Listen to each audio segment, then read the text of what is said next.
Definisi dilema etika. Dilema etika adalah situasi ketika seseorang harus memilih antara dua pilihan yang sama-sama sulit. Kedua pilihan tersebut memiliki konsekuensi moral masing-masing. Jadi seseorang harus menentukan keputusan yang paling benar dan paling sedikit dampak buruknya. Faktor penyebabnya: 1. Tekanan kerja atau target. 2. Kurangnya integritas. 3. Konflik kepentingan. 4. Budaya organisasi yang buruk. Biasanya, dilema etika muncul ketika adanya tekanan untuk mencapai hasil tertentu, misalnya keuntungan besar atau target perusahaan. Pada slide ini dijelaskan bahwa dalam bisnis global, perusahaan tidak harus mencari keuntungan, tetapi juga harus memperhatikan etika dalam menjalankan usahanya, karena perusahaan sekarang bisa beroperasi di banyak negara, maka tantangan etikanya juga semakin besar. Contohnya seperti perbedaan budaya. Setiap negara memiliki budaya, kebiasaan, dan cara berpikir yang berbeda. Sesuatu yang dianggap biasa di suatu negara belum tentu dianggap baik di negara lain. Contohnya, cara beriklan atau cara berpakaian dalam promosi produk bisa diterima di suatu negara, tetapi dianggap tidak sopan di negara lain. Karena itu, perusahaan harus menghormati budaya tempat mereka berbisnis. Yang kedua ada privasi dan keamanan data. Di era digital, perusahaan mengumpulkan banyak data pelanggan seperti nomor telepon, email, alamat, dan data transaksi. Tantangannya adalah bagaimana perusahaan menjaga data tersebut agar tidak bocor atau disalahgunakan. Kalau data pelanggan bocor, masyarakat bisa kehilangan kepercayaan kepada perusahaan. Contohnya kebocoran data aplikasi, penyalahgunaan data pelanggan untuk iklan tanpa izin. Yang ketiga ada eksploitasi tenaga kerja. Beberapa perusahaan mencari biaya produksi murah dengan mempekerjakan pekerja bergaji rendah atau memberikan jam kerja berlebihan. Ini termasuk masalah etika karena pekerja tidak diperlakukan dengan adil. Contohnya, upah terlalu kecil, jam kerja tidak manusiawi, memperkerjakan anak di bawah umur. Walaupun perusahaan ingin untung besar, hak pekerja tetap harus dihormati. Yang keempat ada dampak lingkungan. Banyak kegiatan industri menghasilkan limbah, polusi, dan penebangan hutan yang merusak lingkungan. Tantangannya adalah bagaimana perusahaan tetap berkembang tanpa merusak alam.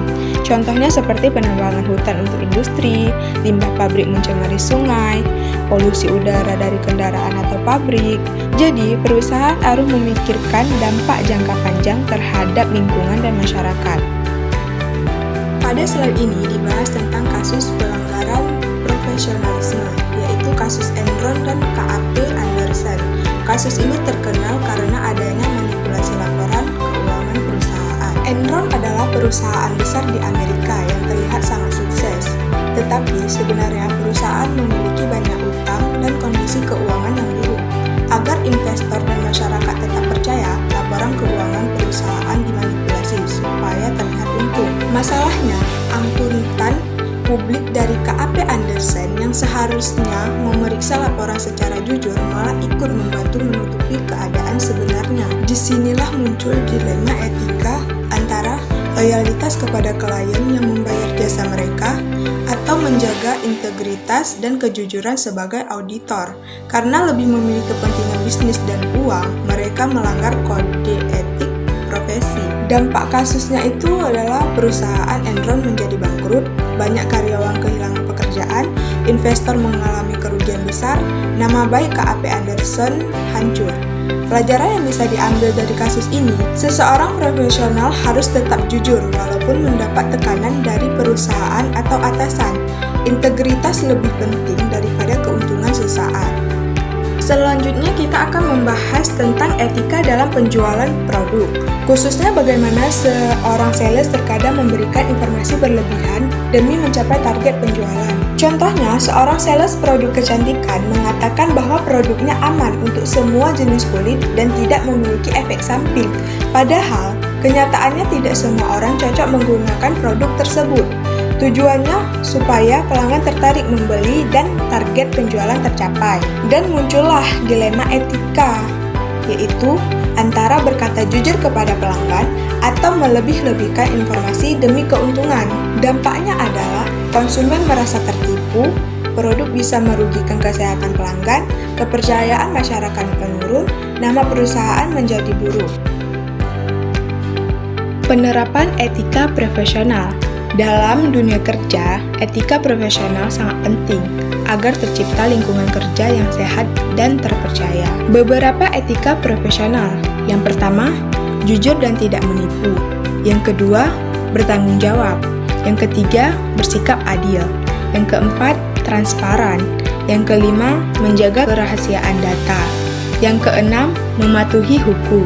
Ketujuh, profesional dalam bekerja.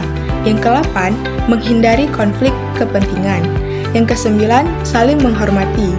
Dan yang terakhir, tidak melakukan kecurangan. Dengan menerapkan etika profesional, perusahaan dapat menjaga reputasi dan kepercayaan masyarakat. Cara menghadapi dilema etika ada langkah-langkahnya. Yang pertama, memahami inti masalah, mencari fakta yang jelas, mempertimbangkan dampak keputusan, berpegang pada moral dan aturan, berdiskusi dengan orang lain, dan yang terakhir, mengambil keputusan paling bijak. Jadi, sebelum mengambil keputusan, seseorang harus memikirkan dampaknya bagi diri sendiri maupun orang lain.